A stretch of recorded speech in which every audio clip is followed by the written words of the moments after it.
예수님께서 가이사랴 빌립보에서 제자들에게 신앙 고백을 받으신 이후에 예수님의 십자가에서 죽으실 것과 다시 부활하실 것에 대해서 말씀하셨습니다. 그러니까 이 베드로가 예수님 절대로 주님께는 그런 일이 있어서는 안 됩니다 라고 만류를 했죠. 예수님을 가로막아선 거죠. 예수님 뭐라고 하셔요?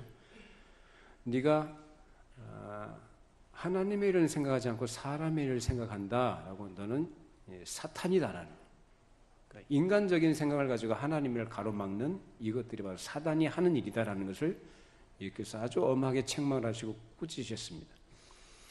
그러시고 나서 말씀하신 것이 십자가의 도에 대해서 말씀하셨습니다. 너희들이 인간적인 생각과 기대, 너희들의 어떤 이상, 너희들의 꿈 이런 걸 가지고 나를 따르려던 너희들은 그렇게 하면 안 된다는 거예요.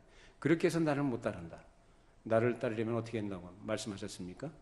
자기를 부인하고 자기 십자가를 지고 나를 따르라. 그 십자가의 도를 말씀을 하셨습니다. 그래서 우리는 지난 주일까지 3번에 걸쳐서 이 십자가에 대해서 말씀을 나눴습니다. 그래서 중요한 말씀을 하신 다음에 한 8일쯤 지나서, 그래서 오늘 본문에 보면은 그 말씀을 하신 후 8일쯤 지나서 이 변화산 사건, 변화산산에서 이 사건이 이제 발생하게 된 것이죠. 그때 예수님께서 이 제자들 가운데서 베드로와 야고보와 요한 이 3사람만을 뽑아내셔서 그 산에 데리고 가신, 그 산은 헤르몬 산이라고 했습니다. 그 헤르몬 산에 어디까지 올라간지 모르겠습니다만은 그 산까지 데리고 가셔서 당신 자신의 영광된 모습을 그들이 목격하도록 하십니다. 왜 이 3사람만 뽑아서 데리고 가셨을까?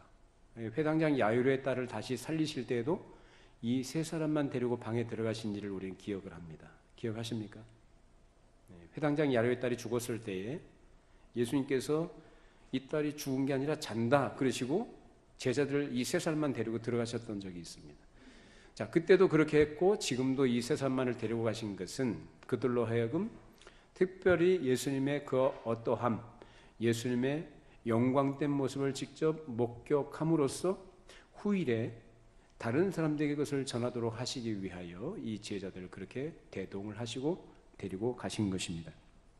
실제로 이제 베드로는 후일에 자기가 그 변화산에 가서 목격하고 경험했던 이 놀라운 일에 대해서 그의 서신을 통해서 기록으로 증거를 했습니다. 자, 우리 베드로후서 1장 16절 18절이죠. 주보안 쪽에 9절이 있습니다. 함께 읽어보십니다. 우리 주 예수 그리스도의 능력과 강림하심을 너에게 알게 한 것이 교묘히 만든 이야기를 따른 것이 아니요 우리는 그의 크신 위엄을 친히 본 자라. 지극히 큰 영광 중에서 이런 소리가 그에게 나기를 이는 내 사랑하는 아들이요 내 기뻐하는 자라 하실 때에 그가 하나님 아버지께 존귀와 영광을 받으셨느니라. 이 소리는 우리가 그와 함께 거룩한 산에 있을 때에 하늘로부터 난 것을 들은 것이라. 자, 여기서 베드로가 예수님의 크신 위엄과 그 영광을 직접 봤다라고 진술합니다. 또 큰 영광의 구름, 이것은 쉐키나라는 이 영광의 구름, 즉 하나님께서 현현하실 때 그 하나님의 현현과 그 영광을 나타낼 때 이 구름이 늘 나타났습니다. 그 쉐키나의 구름이 그들을 덮었습니다. 그리고 그 가운데서 하나님의 음성이 들립니다. 이는 내 사랑하는 아들이요 내 기뻐하는 자라. 너희는 그의 말을 들으라 라고 하나님께서 말씀을 하셨습니다.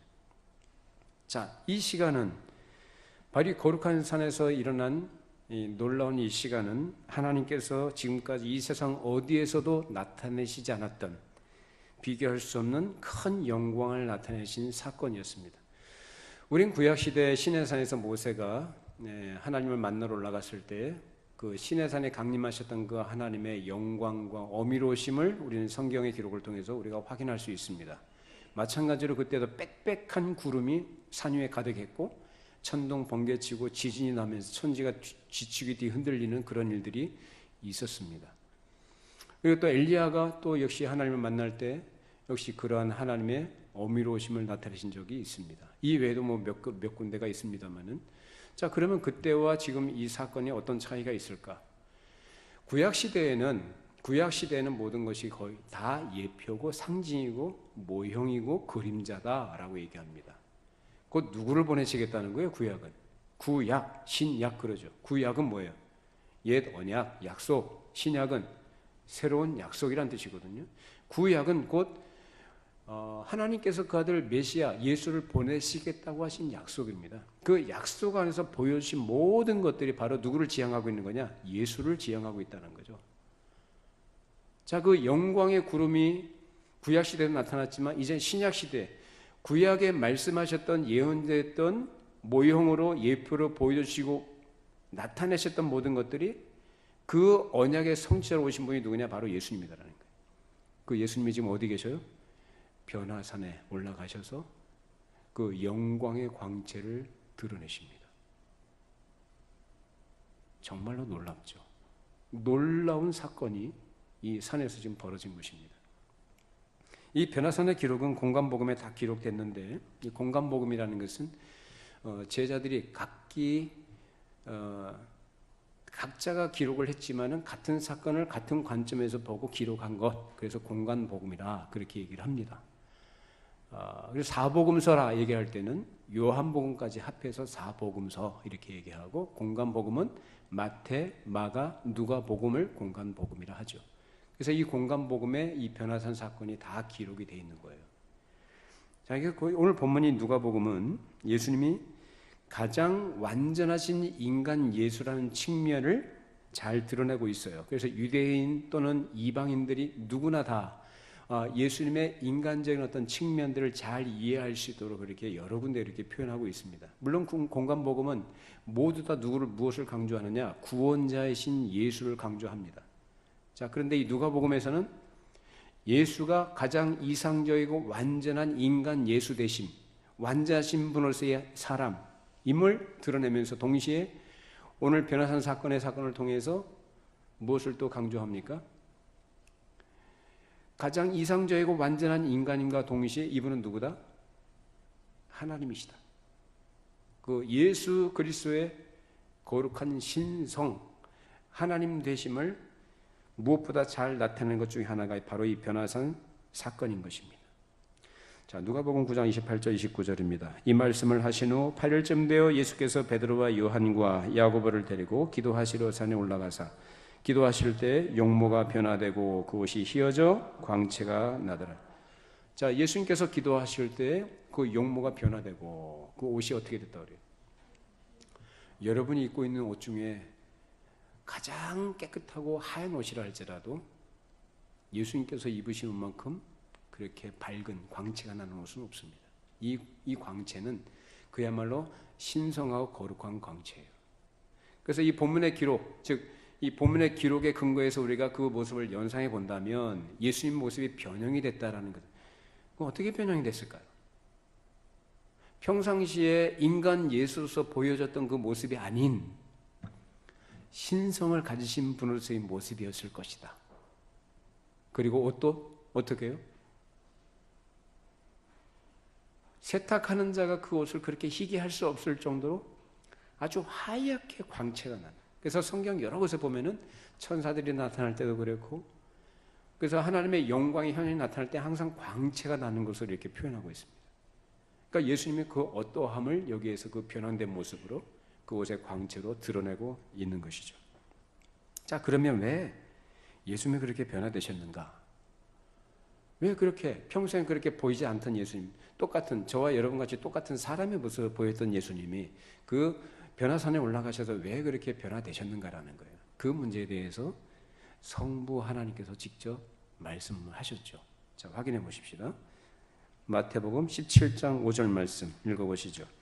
말할 때에 호련히 빛난 구름이 그들을 덮으며 구름 속에서 소리가 나서 이르시되 이는 내 사랑하는 아들이요 내 기뻐하는 자니 너희는 그의 말을 들으라 하시는지라.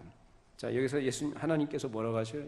예수님 보고 이는 내 사랑하는 아들이요 내 기뻐하는 아들이다. 예수님이 누구시다라는 거예요? 사람이다. 하나님의 아들이다. 하나님의 아들이다. 하나님의 아들 되심, 그리고 택하신 자요 우리가 듣고 깨닫고 따라야 할 유일한 분이심을 하나님께서 직접 증명하셨습니다. 자, 하나님의 아들이신 그분이 육신을 가지고 이 땅에, 즉 성육신 하셔서 이 땅에 오셨을 때 참 볼품없는 모습으로 이 세상을 사셨습니다. 목술의 일을 하셨고 또 공생의 사역을 하실 때도 똑같은 우리와 같은 사람의 모습을 가지시고 공생의 사역을 감당을 하셨습니다. 그건 하나님의 영광의 광채가 나타난 적이 없어요. 이 변화산 사건에서 보여주셨던 그 모습이 드러난 적이 없어요. 그것은 곧 이 죄 많은 세상에, 죄로 가득 찬 세상에 하나님께서 오셔서 그 본래의 영광을 드러내지 못하시고, 그래서 이 죄된 이 인간의 육신의 모습 속에 그 무엇이 감춰져 있는 거예요? 그 하나님의 본래의 속성, 그 영광이 감춰져 있는, 가리워져 있는 상태에 있다라는 거예요. 그래서 인간의 몸에 의해서, 어떤 육신이라는 것에 의해서 하나님의 거룩한 광채가 가리워져 있던 것이었죠, 그동안은. 근데 이제 때가 되어서, 이제 그 예수가 누구심을 드러낼 때가 되어서 그 변화산에서 그 예수님의 어떠하심을 그렇게 드러내 보이신 것입니다. 영광의 광채가 나는 모습, 그 모습으로 나타나신 것이죠. 이것을 통해서 예수는 사람이 아니라 누구다? 성육신하신 하나님의 아들이시다. 믿으십니까? 육신의 혈통을 이어받은 사람이 아니고 성령으로 잉태되어 이 땅에 태어나신 하나님의 아들, 그가 보내신 구원자다라는 것을 여기서 드러내시는 거죠. 구원자로 이 땅에 오신 예수님은 당신께 속한 모든 사람들의 죄책, 그리고 지나간 모든 시대와 오고 오는 모든 시대의 죄책을 짊어지신 것입니다. 그로써 하나님 앞에 지불하셔야 될 모든 죄값을 다 치르신 것이죠. 어디에서요? 십자가에서 다 치르십니다.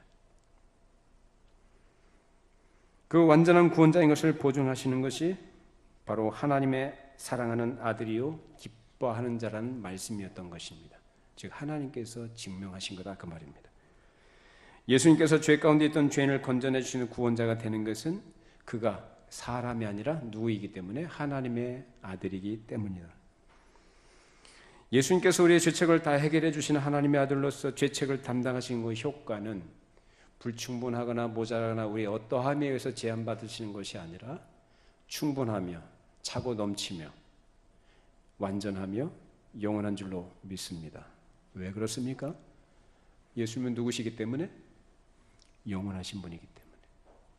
예수님이 영원하신 분이기 때문에 우리의 죄책을 위해서 짊어지신 모든 그 죄책에 그 짊어진 공로, 그 공효라는 것은 영원하다는 거죠. 그 우리가 어떠함에 의해서, 어떤 물리적인 요인에 의해서 상황에 따라서 그것이 바뀌거나 그것이 제한받는 게 아니다라는 거예요. 영원하기 때문에 우리가 그 믿음 안에서 자유함과 평안을 누릴 수가 있는 것이죠. 이것이 바로 하나님의 아들이라는 이 사실이 복음의 성립되는 가장 기초적인 조건이 되는 것입니다. 두 번째로 우리가 생각할 것은 변화산에서 나타난 두 가지 사실 중에 또 하나는 모세와 엘리야가 나타나서 예수님과 이야기를 한 내용입니다. 그런데 우리가 내용을 보면은 이 베드로와 야고보와 요한이 모세와 엘리야라는 사실을 어떻게 알았을까? 그 당시에. 저는 예전에 이 부분을 생각해 볼 때, 아니 어떻게 모세하고 엘리야라는 것을 알았을까라는 것을 생각해 봤어요. 그게 궁금했거든요. 왜요? 본 적이 없잖아요. 이 사람들이 모세를 본 적이 있어요? 엘리야를 본 적이 있어요? 단지 기록을 통해서 옛날에 이러이러한 사람들이 하나님께 쓰임받았다는 사실 정도만 알고 있는 거지 본 적이 없잖아요. 실제적으로 모세는 기원전 15세기경에 살았던 사람이고 엘리야는 기원전 9세기경에 살았던 사람이에요. 그러니까 수백 년간의 지금 차이를 두고도 이 사람들도 서로가 모르는 사람들이에요. 우리가 생각할 때. 그러니까 우리 물리적인 시간과 공간 속에 살다 보니까 이 시간의 어떤 과거, 현재, 미래라는 시간의 이 개념 속에서 벗어날 수가 없어요. 그러니까 우리 생각은 도저히 이해가 안 되는 거죠. 어떻게 알았을까요? 궁금한 겁니다. 그것이 바로 우리 한계예요. 근데 그런 차원을 벗어나서 지금 이 제자들이 모세와 엘리야가 예수님과 얘기하고 있다는 것을 통해서 이들이 모세하고 엘리야라는 걸 알았던 것은 단순하게 뭐 추측에 의해서거나 그냥 자기들이 공상에 의해서 만드는 얘기가 아니라 이들이 확신할 수 있는, 확증할 수 있는 분명한 거기에 그것을 인식할 수 있는 증거, 그것을 확인할 수 있는 분명한 논리가 거기에 있었다는 것을 우리가 알아야 한다는 거죠. 뭘 통해서 알 수 있습니까? 본문에 나와 있어요. 뭐라고 나와 있습니까? 자, 누가복음 9장 30절 31절 말씀이요. 문득 두 사람이 예수와 함께 말하니 이는 모세와 엘리야라. 영광 중에 나타나서 장차 예수께서 예루살렘에서 별세하실 것을 말할세. 자, 여기서 뭐 하고 있어요? 이 두 사람, 즉 모세와 엘리야가 나타나 가지고 누구하고 얘기하고 있어요? 예수님하고 얘기하고 있다고 30절에 지금 말하고 있고, 또 31절 하반절에 보니까 뭐라 그래요? 별세하실 것을 말했다, 즉 대화했다. 누구하고 대화하고 있습니까? 예수님과 대화하고 있어요. 전혀 다른 시대를 살았던 사람들이고, 그리고 예수님 당시에 이 사람들과 또 모세와 엘리야는 엄청난 시간적인 간격을 두고 있어요. 그런데 우리는 이런 현상계를 벗어나서 초월의 세계가 있다는 것을 우리가 믿습니다. 다른 세계가 있다는 것. 거기에는 이런 우리가 생각하는 그런 시간적인 개념이 적용이 되는 데가 아니에요. 다 한 면, 즉 한 평면에 있다는 거예요. 아브라함의 하나님, 이삭의 하나님, 야곱의 하나님. 다 같은 관계 속에 같은 거리 가운데 있다는 거죠. 그러니까 우리가 생각하는 것과 달라요. 그러니까 이들이 나타나가지고 서로 아는 거죠. 모세이고 엘리야라는 거. 그래서 대화하면서 우리가 그 친구들하고 이게 대화할 때도 무슨 얘기합니까? 상대를 부르잖아요. 야, 아무개야 이러이러했고 이러이러했다. 이런 얘기 하지 않습니까? 그러니까 모세가 누구를 불렀을까? 엘리야를 불렀을 것이고, 엘리야는 또 모세를 불렀을 것이고, 또 예수님께서 그들과 대화하실 때, 야 모세야, 내 엘리야야, 뭐 이런 얘기 하지 않았겠어요? 그러니까 이렇게 대화하는 내용들을 제자들이 거기서 직접 보고 들었단 말이죠. 그러니까 대화를 하면서 이름을 부르대니까, 저 사람이 우리가 알고 있던 모세구나. 저 사람이 성경에 이럴 때 엘리야구나. 그렇게 알게 된 거죠. 분명한 증거가 됩니까? 네, 그 대화했다는 거예요. 담화를 했다는 겁니다. 자, 그렇게 해서 대화하는 도중에 서로 상대방을 부름으로써 이 제자들이 그것을 파악할 수 있었던 것이죠. 자, 그러면 모세와 엘리야가 거기에 나타나서 한 얘기는 뭐였는가? 오늘 본문에 보니까 예수님께서 예루살렘에서 뭐 하신다고 그래요? 별세하신다. 즉 십자가에서 잡혀 죽으실 것에 대해서 얘기를 했던 것입니다. 자, 근데 이 별세할 것에 대해서 얘기했다고 이 누가 저자는 아주 간단하게 이렇게 기록하고 있습니다만은, 이 간단한 기록과 이 표현 속에 아주 굉장히 중요한 두 가지 사실이 들어 있습니다. 즉 예수님은 누구신가라는 것, 그리고 그 예수님이 하실 일이 무엇인가라는 것이 들어 있죠.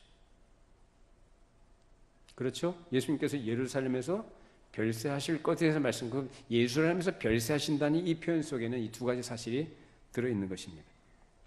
즉 예수님이 영원하신 하나님의 아들이시라는 사실과 예수님께서 당신의 백성들의 죄를 속하기 위해 죽으신다는 속죄의 사실이 모세와 엘리야가 나눈 대화의 요지였던 것입니다. 이것은 곧 예수를 믿는 모든 성도들이 믿어야 될 복음의 내용의 기본이 됩니다.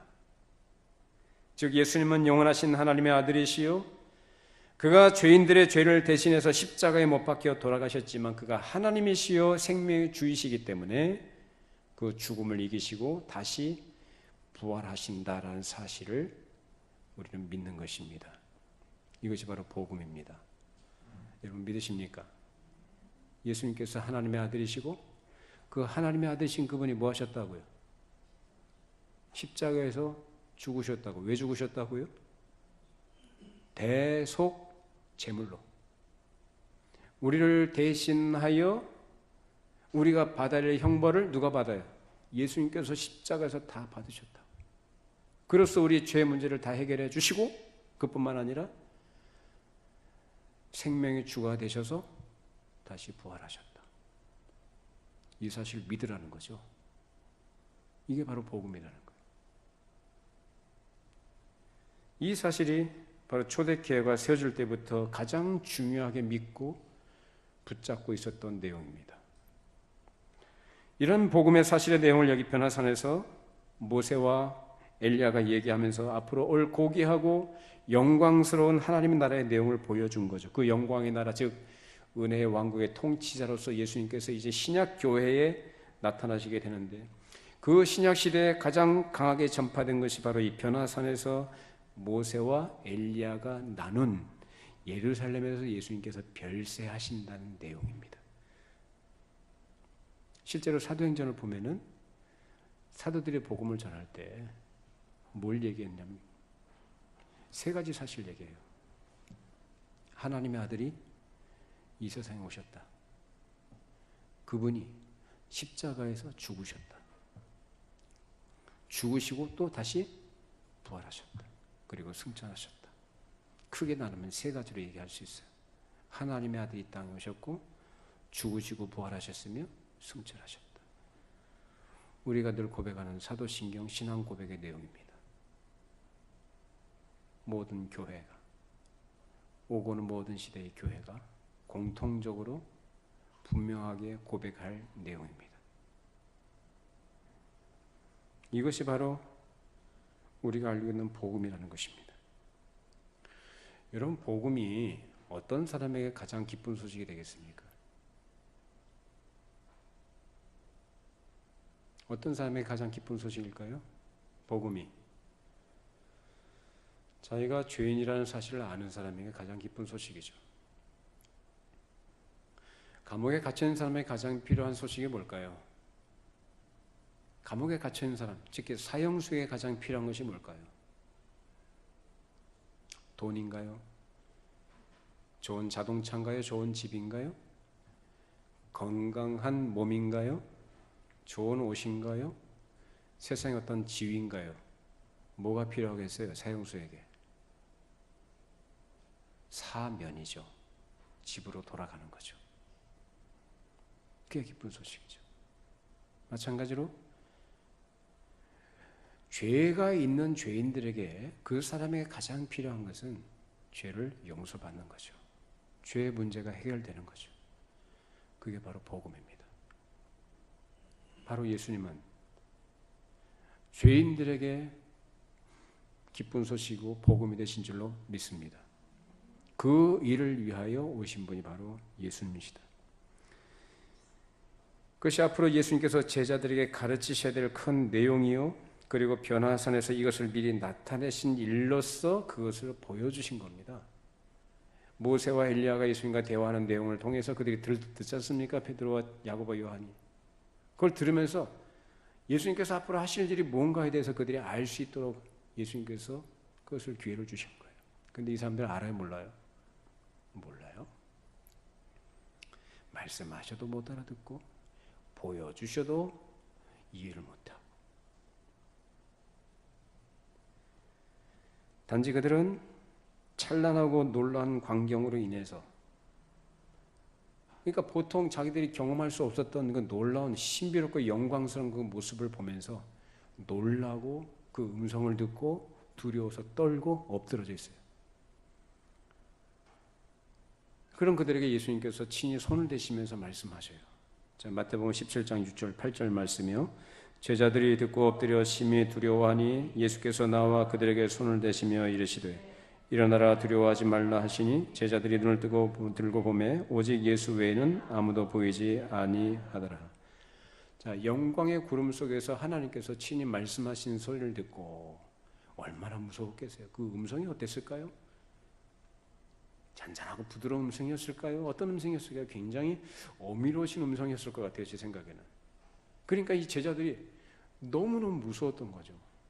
사람의 소리는 아니고 알아듣기는 알아듣겠는데 너무나 어미로운 소리가 들리니까 이 사람들이 너무 무서웠고 두려워가지고 엎드려요. 그런 그들에게 예수님께서 손을 대시면서 두려워하지 말라 하면서 그들에게 일어나도록 하시고 그들을 데리고 산에서 내려가십니다.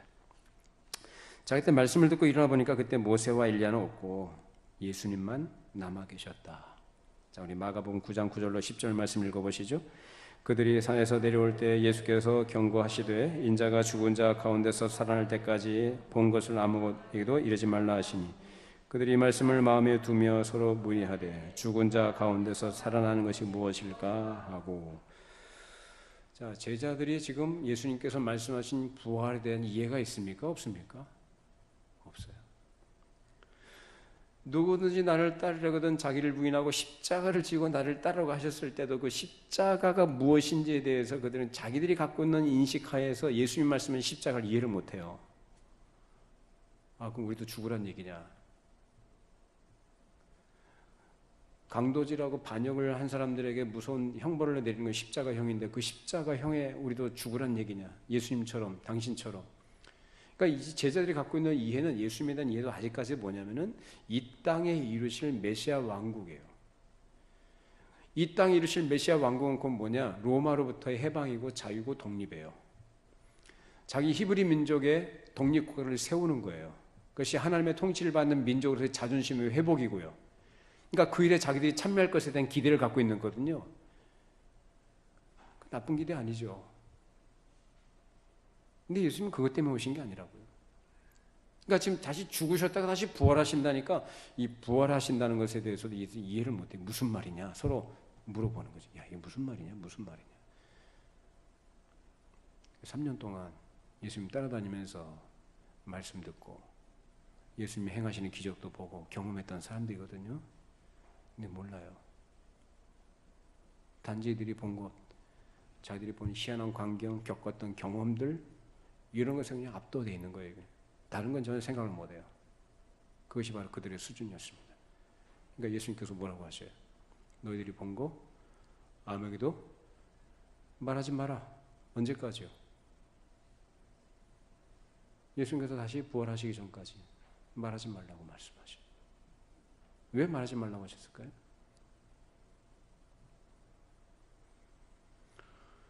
예수님이 누구신지, 예수님이 땅에 뭐하러 오셨는지, 예수님의 죽으심이 무엇인지, 다시 살아난다는 것이 무엇인지, 그 의미가 무엇인지 전혀 모르는 자들이에요. 단지 이들이 지금 알고 있는 예수는 어떤 예수예요? 기적을 행하시는 하나님의 아들, 하나님이 보내신 그리스도. 그러라고 하면서 그들이 갖고 있는 기대, 그 예수님에 대한 이해는 바로 이 세상에서 현실적인 왕국을 세우실 분이에요. 그 능력으로. 성경이 가르친 예수는 그런 예수가 아닙니다. 그런 식의 인식을 갖고 있는 상태에서 자기들이 경험한 것, 예수님의 용모가 영광의 광채가 나는 모습으로 변형되었던 거 봤잖아요.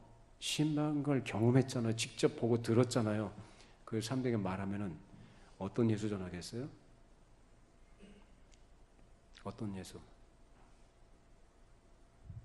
희한한 예수, 신비로운 예수, 기적의 예수. 그 예수 전하겠죠. 그게 성경이 말하고 싶은 예수예요? 너희들이 알고 있는 그런 인식, 너희들이 가지고 있는 인식의 수준에서, 그런 인식의 수준에서 예수를 말하지 마라. 나를 가르치려고 하지 마라. 나를 증거하려고 하지 마라. 나를 영광의 예수라고 말하려고 하지 마라. 입 닥쳐라. 조용해라. 그거예요. 너희들은 자격이 없다. 아직까지. 여러분, 예수님에 대해서 바르게 이해하시고 바른 믿음 안에 거하시기 바랍니다. 이상한 예수 믿지 마시고, 예수님에서 이상한 기대를 가지고 있는 사람이 이상한 열정을 가지고 전도한다고 막 돌아다녀요. 그런 식의 전도로 만들어내는 거 자기 같은 사람 만들어낸다니까요. 인간적인 열정 가지고, 종교적 열정 가지고 전도한다고 돌아다녀서 어떤 사람을 얻느냐? 자기 같은 사람 얻어요. 왜? 관심사가 같으니까.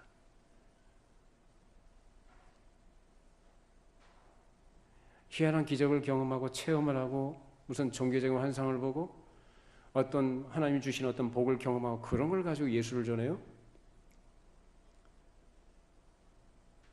그러게 되면 이상한 사람 만들어요. 이상한 사람 돼버려요. 성경에서 원하는 예수를 믿는 성도가 아니라 이상한 종교인을 만들어내는 거예요. 여러분에게 전도하지 말라는 얘기가 아니라 전도하시려고 하면 제대로 하시라고요. 바르게 하시라고요. 제대로 안 돼 있는데 전도한다고 나서면 자기도 넘어지고 다른 사람도 넘어져요. 그래서 예수님이 지금 제자들한테 너희들 아직 그런 실력 안 되니까 내가 부활하기 전까지는 뭐 하지 말라고요. 아무한테는 말하지 마. 제발 좀 말하지 말고 가만히 있어. 그 얘기하신 거예요. 단속하신 거죠. 예수님이 하나님의 아들로서 돌아가시고 부활하신 이 중요한 사실이 그들에게는 아직은 다른 차원의 얘기였고 이해할 수 없는 사실이었습니다. 그들이 생각하고 있는 것은 항상 이스라엘만의 민족적인 메시아였습니다. 거기서 올라오지 못하고 있는 그들에게는 그 찬란한 영광의 사실을 증거할 자격이 없었던 것이죠. 자, 예수님께서 죄인들을 대신한 대속적 죽으심과 부활의 의미를 아직 모르는 상태에서 예수님의 찬란한 영광의 내용과 그 속성과 예수님의 죽으심에 대해서 이 사람들이 증거한다고 뭘 어떻게 증거할 수 있겠습니까? 그들은 예수님의 죽은 자 가운데서 부활하시기 전에는 부활이라는 것을 증거할 아무런 힘도 능력도 없는 사람들이었습니다.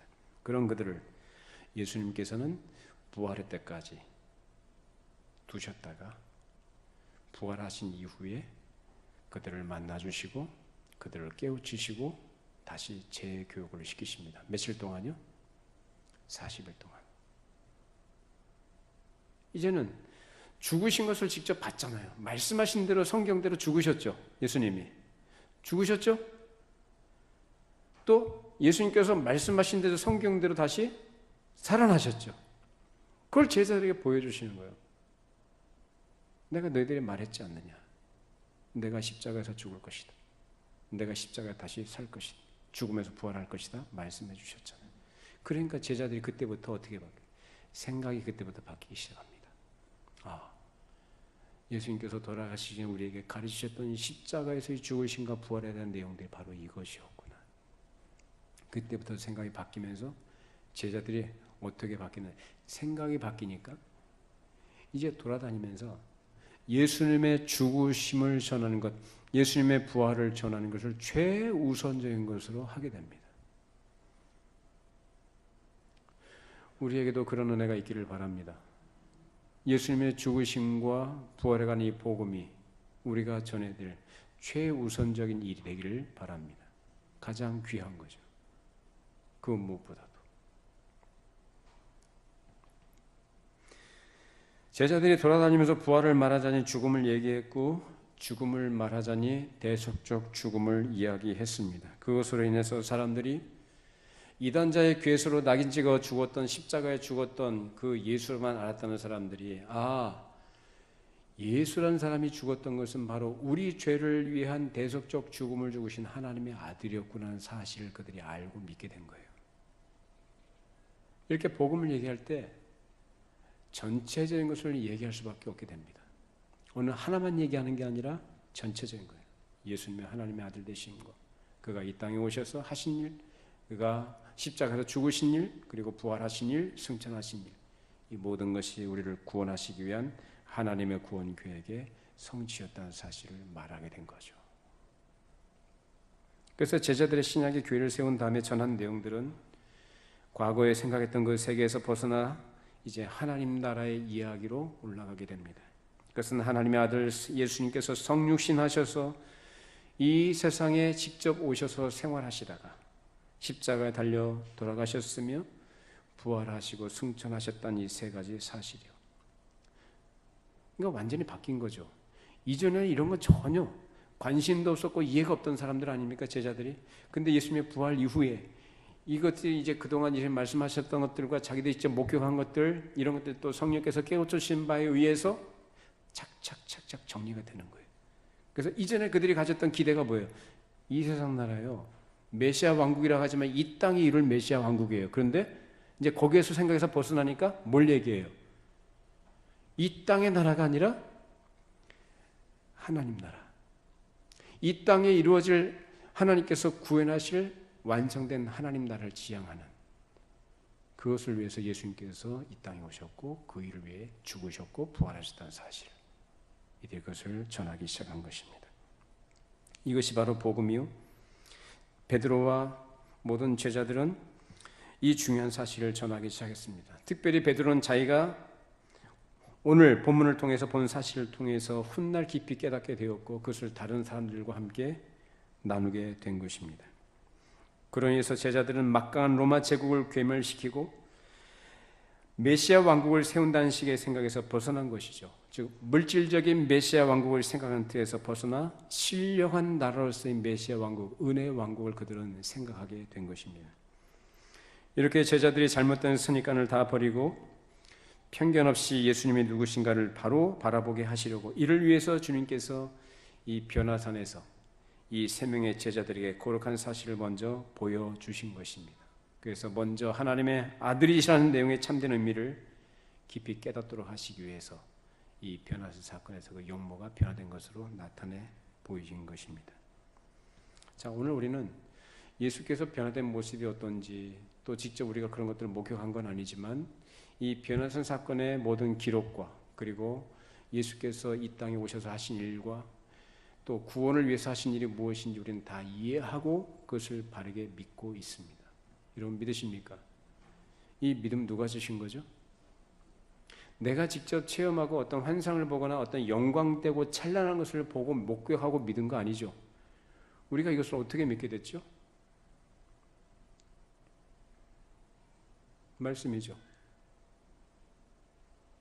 성경의 말씀, 성경의 기록을 통해서 우리가 이 사실을 알고 이 사실을 믿는 거죠. 우리의 기대나 우리의 희망사항을 믿는 게 아니라 어떤 사람이 만드는 속임수라든지 어떤 이야기를 믿는 게 아니라 실제 있었던 역사의 시간 속에서 있었던 사실을 우리가 지금 믿는 거예요. 근데 누가 믿어요? 그걸 어떻게 믿게 되죠? 내가 직접 경험한 거 아니잖아요. 내가 직접 체험한 거 아니잖아요. 성령님께서 믿게 하신다는 거예요. 그러니까 믿음은 나로부터 나오는 게 아니에요. 그래서 사도 베드로가 자기가 경험했던 이 놀라운 영광 또 이 찬란하고 영광된 모습을 직접 경험했던 그가 보고 들었던 그가 베드로 후서에서 아까 우리가 앞서서 우리가 읽었지만은 그 내용을 있는 그대로 진술을 하고 그것을 사실을 다른 사람에게 나누면서 동시에 뭘 얘기했느냐 19절 말씀 읽어보시죠. 19절 베드로서 1장 19절입니다. 또 우리에게는 더 확실한 예언이 있어 어두운 데를 비추는 등불과 같으니 날이 새어 샛별이 너희 마음에 떠오르기까지 너희가 이것을 주의하는 것이 옳으니라. 자, 베드로가 자신이 변화산에서 겪었던 이 놀라운 영광의 사실을 증거하면서 그보다 더 확실한 게 있다고 얘기하는 거예요. 그보다 더 확실한 게 있다. 더 분명한 게 있다. 더 중요한 게 있다라는 걸 얘기합니다. 뭐예요? 예언이라고 얘기하죠. 예언의 말씀, 그게 뭡니까? 하나님의 말씀이죠. 그러니까 너희들 이것은 사람으로부터 지어낸 것이나 너를 속이려고 하는 뭐 어떤 그런 것들이 난 게 아니라 있었던 사실 그대로고 그것을 내가 직접 경험했으며 너희에게 그것을 사실을 전한다. 그러나 그것이 사실이라 할지라도 그보다 더 중요한 건 뭐냐? 내가 체험하고 목격하고 경험한 게 중요한 게 아니고 뭐가 중요하다? 하나님의 말씀이 중요하다는 거예요. 지금 베드로가 지금 그 얘기하고 있어요. 그래서 얘기하는 게 뭡니까? 샛별이 너희 마음에 떠오르기까지 너희가 이것을 주의하는 것이 옳다. 즉 성령께서 말씀을 통해서 너희 가운데 참 믿음을 불러일으키실 때까지 그 말씀보다 더 중요한 건 없다라는 것을 지금 너희들 그걸 조심해라 라고 주의하고 있습니다. 영광의 모습을 본 거예요. 체험한 거 예수님의 찬란한 모습을 봤어요. 그러나 예수님께서 보여주신 목적은 찬란하고 영광된 모습을 보여주는 것 자체가 목적이 아니라 그것을 통해서 뭘 보여주시는 거죠? 예수님의 하나님 되심. 모세와 엘리야와 예수님께서 대화하신 것을 통해서 그들에게 뭘 알려주시는 거죠? 예수 그리스도가 바로 구약에 예언되었던 대속 제물로 오신 하나님의 아들이다라는 사실. 그가 하실 일이 무엇인지 그를 통해서 이루실 하나님의 구원 계획이 무엇인지를 그 내용을 통해서 보여주신 거거든요. 자, 그럼 베드로는 그 후일에 진술하면서 뭘 강조하느냐? 하나님의 말씀을 강조합니다. 신비한 체험이나 어떤 영광스럽고 찬란한 어떤 것을 경험하는 것으로서 사람이 달라지는 게 아니라 무엇으로 달라져요? 말씀으로 성령께서 역사하실 때 사람이 달라집니다. 변화됩니다. 새로워집니다. 우리가 거듭난 것은 썩을 씨로 된 것이 아니라 썩어질 씨로 된 것이 아니라 항상 살아있는 하나님의 말씀으로 된 것이다. 믿으십니까? 그걸 좀 깨우쳐주고 싶은 거죠. 자, 오늘 우리는 그 말씀을 갖고 있습니다. 말씀을 통해서 성령께서 우리를 깨우쳐주시고 알게 하십니다. 또 믿게 하십니다. 이 믿음 안에 서시고 이 터 위에서 여러분의 신앙과 여러분의 믿음의 집을 든든하게 세워가시는 은혜가 있기를 바랍니다. 기도하겠습니다. 걸어가신 하나님 아버지, 오늘 우리에게 주신 말씀 우리가 마음으로 받고 잘 새겨서 우리 믿음의 여정에 조금도 흔들림이 없는 견고한 하나님의 사람으로 자라가게 하시고 성장하게 하시고 굳건하게 세워지도록 역사해 주시옵소서. 예수님이 누구신지, 뭘 하러 이 땅에 오셨는지, 그 일의 결과로 우리에게 주어진 것이 무엇인지를 잘 이해하게 하시고 바르게 믿게 하시고 그 믿음 안에서 참으로 하나님께서 주시는 신령한 복으로 만족하게 하시고 감사하게 하시고 기쁨으로 주를 따르며 즐거이 주를 섬기는 뜨겁게 주님을 사랑하고 이 땅에서 하나님 나라를 이루어가는 일에 귀하고 복되게 쓰임받는 인생들이 되게 하여 주시옵소서. 예수님의 이름으로 기도하옵나이다. 아멘.